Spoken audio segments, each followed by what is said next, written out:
नमस्कार, मैं अशोक कुमार पांडे और स्वागत है आपका टीसीएच पर। आजकल ऐसा लगता है कि नफरती बाबाओं का धंधा थोड़ा डाउन चल रहा है क्या कि पहले 2-4 बाबा थे बाजार में, अब मार्केट में रोज नए नए बाबा आ जा रहे हैं और सारे बाबाओं का जो बिजनेस चलता है वो मूर्खता पर चलता है, बेवकूफी पे चलता है और साथ में नफरत पे चलता है। जितने नफरती बयान देंगे उतने वायरल होंगे, उतने चेले बनेंगे और उतने ही पैसे आएंगे। असल काम तो सबका माल कमाना है। अब यति नरसिंहानंद बहुत दिनों तक न्यूज से बाहर थे। बीच में इस आदमी ने कहा कि अगर भारत बांग्लादेश मैच होता है तो मैं खुद को जला लूंगा, खुदकशी कर लूंगा, आत्मदाह कर लूंगा। बांग्लादेश भारत मैच हुआ भी, खत्म भी हो गया, लेकिन उंगली जलाने भर की ना औकात है ना हिम्मत है। जबान दी है ऊपर वाले ने तो कुछ भी बोल सकते हैं। जबान दी है, 1.5 गज लंबी जबान दी है, जो चाहे वो बोल सकते हैं। और सरकारें ऐसी हैं कि कोई कार्रवाई नहीं करेंगी तो बस बकते जाओ, बकते जाओ, बकते जाओ। आपको याद है एक बंदा था जो मुस्लिम से हिंदू बन गया था, इसीलिए लखनऊ का वासिम रिजवी, वो वासिम रिजवी कन्वर्ट होकर त्यागी बन गया था, पूरा भगवा उगवा पहने और हवन वगैरह करते उसकी तस्वीर आई थी। कहीं पता चला कहां है वो? हुआ ये कि यति नरसिंहानंद के खिलाफ तो कुछ नहीं हुआ, उसके खिलाफ बहुत मुकदमे वगैरह हो गए और बेचारा खामोश होकर बैठ गया। न इधर के रहे न उधर के रहे, न खुदा ही मिला न विसाले सनम वाली हालत उसकी हो गई। लेकिन यति नरसिंहानंद का धंधा जारी है। बांग्लादेश वाले बयान के बाद उसके पहले कितने बयान दिए हैं वो बताने की जरूरत नहीं है, आप लोगों को सब पता है। चाहे राहुल गांधी की भारत जोड़ो यात्रा हो, चाहे कुछ भी हो, हर इशू पर बोलना, नफरत फैलाना, मुसलमानों के लिए लगातार घटिया बातें करना, यही उसकी इकलौती क्वालिटी है। लगातार उसके ऊपर केसेज भी होते रहे हैं लेकिन जमानतें मिल जाती हैं। जमानतों का आपको मैं बताऊं कि मुरादनगर गंग नहर वाले जो महंत मुकेश गिरी थे, जिनके ऊपर आरोप था कि उन्होंने औरतें जहां पर नहाती थीं वहां पर सीसीटीवी लगाया हुआ था, वहां पर कैमरा लगाया हुआ था और 300-400 महिलाओं के इस तरह के जो नग्न चित्र थे वो उसके पास थे। जब पता चला तो वो फरार हो गया और फरारी में ही उसको अग्रिम जमानत मिल गई है। मतलब बिना किसी अपराध के लोग जेलों में बरसों बरस से सड़ रहे हैं, लेकिन इस आदमी को जिसने हिंदू औरतों की तस्वीरें, नंगी तस्वीरें अपने पास रखी थी, उनकी इज्जत से खेला था, उसको अग्रिम जमानत मिल जा रही है। यह हमारा कानून है। और जब ये सुन ही रहे हैं तो एक और किस्सा सुन लीजिए। मथुरा में रामलीला हुई, उसमें कुछ मुसलमान लोगों ने किरदार निभाए, उनके खिलाफ धार्मिक भावना भड़काने का मुकदमा दर्ज किया गया और उनको जेल भेज दिया गया। लेकिन यहां पर यति नरसिंहानंद सीधे सीधे अपनी मार्केट बनाने के लिए मोहम्मद साहब के बारे में उल्टी सीधी बातें करता है और लोगों को डिमांड करनी पड़ती है तब जाके मुकदमे दर्ज तो होते हैं, लेकिन गिरफ्तारी का कहीं कोई चांस नहीं है। आप जानते हैं आज का समय ऐसा है जिसमें इस तरह की नफरती बातें आप जितनी भी करेंगे उतनी पॉपुलर होंगी, लेकिन आपकी गिरफ्तारी नहीं होगी। गिरफ्तार होने के लिए तो मुसलमान हैं, दलित हैं और वो सारे लोग हैं जो सरकार के खिलाफ हैं। वैसे जब गिरफ्तारी की तलवार लटकती है, जब गिरफ्तारी की कोई उम्मीद होती है तो इन लोगों की हालत भी खराब हो जाती है। हालत तो अच्छे अच्छों की खराब हो जाती है। आप जानते हैं एक साहब हैं जो गिरफ्तार हुए थे तो संसद के अंदर रोए थे, वो सब आप लोगों को पता है, बताने की जरूरत नहीं है। नरसिंहानंद की भी जब जबान फिसली थी और योगी आदित्यनाथ के खिलाफ थोड़ा उल्टा सीधा बोल दिया था और उसके बाद जब मुकदमा दर्ज हुआ था और यह लगा था कि अब गिरफ्तार हो सकता है तो तुरंत सावरकर बन के माफी मांग ली थी और चूहे की तरह बिल में घुस गया था, क्योंकि इसको पता था कि अगर 15 दिन, 1 महीने, 6 महीने जेल में रहना पड़ा तो सारी हेकड़ी निकल जाएगी, सारी हिम्मत चुक जाएगी और सारा धंधा चौपट हो जाएगा। इसलिए धंधे में जो सेफ गेम है बस वही खेलना है, मुसलमानों को लगातार गाली देना है। और मुसलमानों को गाली देने की यह आदत यहां तक पहुंची है कि इजराइल के बहाने भी ये लोग गाली दे रहे हैं। हिमंता बिस्वा शर्मा को आप जानते हैं, वो बाबा नहीं है, वो तो बाकायदा मुख्यमंत्री हैं। वो कहते हैं जितने नसरुल्लाह है सबको मार देना चाहिए ताकि दुनिया में शांति बनी रहे। मतलब दुनिया में अशांति तुम्हारे जैसे लोग कम फैला रहे हैं, जिसका मामला कोर्ट तक में गया हुआ है। मुख्यमंत्री होते हुए लगातार नफरती बातें करने वाला आदमी अपने आप में किसी जहर से कम है। लेकिन इन लोगों को अब इजराइल और फलस्तीन और लेबनान और सबका बहाना मिल गया है, चाहे हमारे गोदी मीडिया के चैनल हो, चाहे ऐसे मुख्यमंत्री हो, विधायक हो। और यति नरसिंहानंद भी इस तरह के मुद्दों पर खूब उछल उछल के बोलता है। आपको याद होगा कि इसने कहा था कि मैं इजराइल जाना चाहता हूं और वहां पर इजराइल के साथ लड़ाई लड़ना चाहता हूं। मैं तो अक्सर सोचता हूं कि इन लोगों को एक बार इजराइल चले ही जाना चाहिए। 15, 20, 50 लोग एक बार इजराइल चले जाएं, वहां जाकर कुछ दिन रहें, जो ज़ायनिस्ट यहूदी हैं उनके बीच में कुछ दिन रहें, और फिर इनको समझ में आएगा इनकी औकात क्या है। इनको नहीं पता है कि इनको वहां पर गंदा समझा जाता है। इनको नहीं पता है कि वहां पर गाय माता नहीं होती है, आराम से बीफ खाया जाता है, गाय काटा जाता है। इनको नहीं पता है कि वो जो ज़ायनिस्ट यहूदी हैं वो अपने अलावा सभी धर्म के लोगों को जानवर कहते हैं, एनिमल कहते हैं।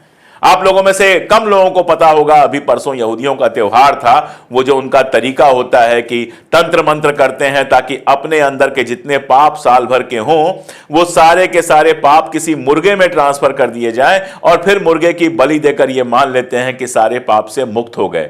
और ये शाकाहार की बात करने वाले, प्याज लहसुन ना खाने वाले, नौटंकी करने वाले, यहां पर गौ माता को मानने वाले लोग वहां जाएंगे तो इनकी क्या हालत होगी वो आप भी जानते हैं, मैं भी जानता हूं। लेकिन यहां बैठकर जबान चलाने में, यहां बैठकर नफरत फैलाने में चूंकि कुछ नहीं होता है, इसलिए ये लोग लगातार बोलते रहते हैं। आपको रामगिरी की याद होगी, वो भी महंत रामगिरी है तथाकथित। मैं ऐसे किसी आदमी को महंत नहीं मानता, ऐसे किसी आदमी को मौलाना नहीं मानता, ऐसे किसी आदमी को साधु नहीं मानता जो दूसरे धर्मों के खिलाफ नफरत फैलाता है। अगर कोई मौलाना है और वो हिंदुओं के बारे में लगातार उल्टा सीधा बोलता है, मैं उसको मौलाना नहीं मानता, मैं उसको एक नफरती कीड़ा मानता हूं। अगर कोई महंत है और लगातार दूसरे धर्मों, मुसलमानों के बारे में उल्टा सीधा बोलता है तो मैं उसको सिर्फ एक नफरती कीड़ा मानता हूं, मैं उसको महंत नहीं मानता हूं। क्योंकि हमारे यहां महंत और साधु के लिए जो कहा गया है वो बिल्कुल उस चीज से अलग है जो ये लोग कह रहे हैं। हमारे यहां तो कहते हैं साधु ऐसा चाहिए जैसा सूप सभाए, सार सार को गह रहे थोथा दे उड़ाए। यानी साधु ऐसा होता है जो थोथा फालतू की बातों पर ध्यान नहीं देता है, जो जीवन का सार होता है, जो जीवन की इंपॉर्टेंट चीजें होती हैं उनको वो अपने साथ रखता है। हमारे यहां तो वसुधैव कुटुंबकम की बात की जाती है कि इस धरती पर जितने लोग रहते हैं वो सब एक कुटुंब की तरह हैं, वो सब एक परिवार, एक फैमिली की तरह हैं। जो इस तरह की नफरत फैलाए वो कम से कम हिंदू महंत तो हो ही नहीं सकता है। लेकिन यति नरसिंहानंद जैसों की दिक्कत यह है कि अगर ये नफरत ना फैलाएं तो क्या करें। रामगिरी का भी आपको याद है, मोहम्मद साहब के बारे में उल्टी सीधी बातें बोली थी उसने। बहुत लोगों ने, आपको वहां का तो मामला याद ही होगा, मध्य प्रदेश का मामला, छतरपुर का मामला, कि इसी रामगिरी की गिरफ्तारी के लिए जुलूस निकला था जिसमें हाजी शहजाद भी शामिल थे, जिसके बाद उनका बंगला गिरा दिया गया था। लेकिन रामगिरी के खिलाफ कोई कार्रवाई नहीं हुई क्योंकि महाराष्ट्र में जो सरकार है, जो सरकार महाराष्ट्र से बहुत जल्द जाने वाली है, वो सरकार इस तरह के नफरत पर ही पलती है। ऐसे ही यति नरसिंहानंद के खिलाफ कोई कार्रवाई नहीं होगी। कल योगी जी ने कहा कि जिनको पूजा पाठ करने से दिक्कत है, जिनको घंटे घड़ियाल से दिक्कत है, डीजे से दिक्कत है, वो अपने कान बंद कर ले। अब मैं सोच रहा था कि अगर किसी के घर में कोई कान का पेशेंट हो जिसके कान का ऑपरेशन हुआ हो, या कोई हार्ट का पेशेंट हो जिसको डीजे से दिक्कत होती है, तो वो कितना भी बड़ा हिंदू हो, लेकिन योगी जी जैसे लोग उनको बचाने नहीं आएंगे क्योंकि उनका धर्म डीजे से चलता है। लेकिन यहां आप मोहम्मद साहब के खिलाफ कुछ भी कहेंगे, आपके खिलाफ कोई कार्रवाई नहीं होगी। देखिए, किसी के कहने ना कहने से, चाहे वो मोहम्मद साहब हो, चाहे भगवान राम हो, चाहे ईसा मसीह हो, उनके ऊपर कोई फर्क नहीं पड़ता। ये पर्सनालिटीज इतनी बड़ी हैं, ये लोग इतने बड़े हैं कि वो कहावत है कि हाथी चलता जाता है और कुत्ते भौंकते रहते हैं, कि वो कहावत है कि किसी के थूकने से बाढ़ नहीं आती, किसी के थूकने से इतनी बाढ़ नहीं आती कि कोई डूब जाए उसमें। तो कुछ भी लोग बोले फर्क नहीं पड़ता है। लेकिन सवाल सिर्फ एक है, सवाल यह है कि हमारा संविधान है जो सभी धर्मों का सम्मान करने की बात करता है। आप नास्तिक हो सकते हैं, बहुत सारे लोग नास्तिक हैं, मेरी भी कोई बहुत ज्यादा आस्था नहीं है इस तरह की, लेकिन अपने या किसी भी धर्म के बारे में उल्टा सीधा बोलने का किसी को हक नहीं है। अगर लोगों की आस्था है तो उस आस्था पे आप तर्क कर सकते हैं, लॉजिक कर सकते हैं। मेरे सामने कोई बैठ जाए, इस्लाम के इतिहास पर तर्क करना चाहे तो मैं तर्क कर सकता हूं, मैं जो सोचता हूं वो मैं बता सकता हूं। लेकिन इन लोगों को तर्क नहीं करना है, इन लोगों को मोहम्मद साहब को गाली देना है, ताकि जो हिंदुओं में नफरती एक कौम डेवलप हुई है, एक ऐसा समूह डेवलप हुआ है जो सिर्फ नफरत पे पल रहा है, वो इनके पीछे भागता रहे और उससे इन लोगों को फायदा मिलता रहे। अब आप देखिए इस नफरत का खेल। पिछले चुनाव में सारी कोशिश के बावजूद भारतीय जनता पार्टी लोकसभा में पूर्ण बहुमत तक नहीं पहुंच पाई। जिस यूपी में सबसे ज्यादा नाटक किया गया था उस यूपी में बुरी तरह से हार हुई। जिन धार्मिक स्थानों पर सबसे ज्यादा नाटक किया गया था उन धार्मिक स्थानों पर बुरी तरह से भारतीय जनता पार्टी की हार हुई। कारण यह है कि नफरत वफरत ठीक है, लेकिन आपके घर तक जब सड़क नहीं पहुंचती है, आपके बच्चे को जब रोजगार नहीं मिलता है, आप जब बाजार में जाते हैं हर चीज महंगी मिलती है, और आप जब सरकार में जाते हैं करप्शन अपने टॉप पर होता है, तो उस समय नफरत काम नहीं करती। लेकिन इन लोगों को लगता है कि सिर्फ नफरत फैलाकर, सिर्फ नफरत फैलाकर, सिर्फ नफरत फैलाकर अनंत काल तक धंधा चलाया जा सकता है। मेरी शिकायत यति नरसिंहानंद से नहीं है, उसको तो यही आता है, वो यही करेगा। मेरी शिकायत है उन लोगों से जो धर्म को मानते हैं, पूजा पाठ करते हैं, अच्छे मनुष्य हैं और इस तरह के बाबाओं के सामने जाके सर झुकाते हैं। यकीन जानिए ये बाबा आपसे बदतर हैं, आपसे बेहतर नहीं हैं। यकीन जानिए कि आपने रामचरितमानस पढ़ी होगी, बाकी सारी चीजें आप पढ़ते हैं, पूजा पाठ करते हैं, तो जो कुछ किया है, जो कुछ सीखा है, यति नरसिंहानंद जैसे लोग उसके ठीक खिलाफ हैं। यकीन जानिए कि ये आपके और आपके बच्चों का भविष्य बर्बाद करने वाले हैं। अगर आप ऐसे बाबाओं के पास जा रहे हैं तो आपको सावधान रहना पड़ेगा, क्योंकि हमने देखा है कि कैसे एक बाबा जिसका मैंने नाम लिया था, मुकेश गिरी, जो लोग गए होंगे उसके आश्रम में कौन होंगे? उसकी पूजा करने वाले होंगे, उसके भक्त होंगे, उनकी पत्नियां होंगी, उनकी बेटियां होंगी, उनकी माएं होंगी जो वहां पर जाकर पवित्र स्नान कर रही होंगी। और ये जो मुकेश गिरी है, ये आपकी पत्नियों, आपकी बेटियों, आपकी माओं की नंगी तस्वीरें खींच रहा था। आपको क्या लगता है कि यह आदमी महंत हो सकता है? अभी आपको पता है कि एक महंत के कार्यक्रम में भगदड़ मच गई, कितने सारे लोग मारे गए। जब कोर्ट में केस हुआ तो उस महंत के ऊपर केस तक नहीं हुआ। उसके चेहरे पर जरा सी रेख नहीं है कि मेरी वजह से इतने लोग मारे गए। उसको चाहिए माल, माल जबरदस्त मिल रहा है, वो खुश है। जितने महंत हैं बड़ी बड़ी खुद गाड़ियों से चलते हैं, आपसे कहते हैं कि मत करो, पैसा मत इकट्ठा करो, लालच मत करो, और खुद इनकी लालच इतनी है कि जरा कभी मुफ्त में इनका भाषण दिलवा के देख लीजिए। जब तक इनका एडवांस पैसा आप जमा नहीं कर देंगे, ये आपके शहर में नहीं आएंगे। आपको हवाई जहाज से, चार्टर से बुलाना पड़ेगा, आपको बड़ी कारों में इनको चलाना पड़ेगा। जिसका खुद इतना मोह है वो आपको क्या सिखाएगा? जो यति नरसिंहानंद योगी आदित्यनाथ के खिलाफ 2 लाइन बोलने के बाद माफी मांगता है, क्या हिम्मत है उसकी? कौन सा वो साधु हो सकता है जो सत्ता से इस तरह से डरता है?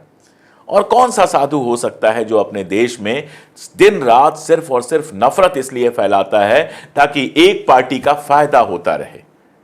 ये बातें आपको सोचनी है, क्योंकि भविष्य पर आपके बच्चे हैं। जो लोग इसके खिलाफ आंदोलन वगैरह भी चला रहे हैं, मैं उनसे भी कहना चाहता हूं कि बहुत ज्यादा परेशान होने की जरूरत नहीं है। अगर आप मोहम्मद साहब को मानते हैं, प्रॉफिट मानते हैं, तो उनको कुछ कह देने से उनके ऊपर कोई असर नहीं पड़ने वाला। ये वो वक्त है जब अपने बच्चों को पढ़ाइए, अपने बच्चों को लिखाइए, अपने बच्चों को अच्छे स्कूलों में, कॉलेजों में भेजिए, उनको बड़ा आदमी बनाइए, ताकि समाज में वो सीना तान के खड़े रह सकें, विदेशों में जा सकें, अच्छे से पढ़ाई कर सकें। ये दौर गुजर जाएगा। इतिहास में ऐसे दौर आते हैं, गुजर जाते हैं, लेकिन आप अगर इस दौर में जबरदस्ती फंसेंगे, खुद बर्बाद होंगे, बच्चों को बर्बाद करेंगे, तो वो कभी नहीं निकलेगा। इन नफरतियों के लिए सबसे जरूरी यह है कि इनको इग्नोर किया जाए। आप इनको महत्व देना बंद कर देंगे, ये अपनी मौत खुद मर जाएंगे। और आप इनको महत्व देते रहेंगे तो ये लगातार और मजबूत होते जाएंगे। मुझे जो कहना था मैंने आपसे कहा। आपको जो करना है वो सोचिएगा, और अगर आपको लगता है कि जो मैं कह रहा हूं वो ठीक ठाक बात कर रहा हूं, तो समाज में ये बात दूर तक जाए, इसलिए वीडियो को दूर तक पहुंचाने की कोशिश कीजिएगा। आप मेरे साथ रहेंगे तो मैं लगातार अपने मन की बात, आपके मन की बात और देश की बात करने की कोशिश करता रहूंगा। बहुत शुक्रिया।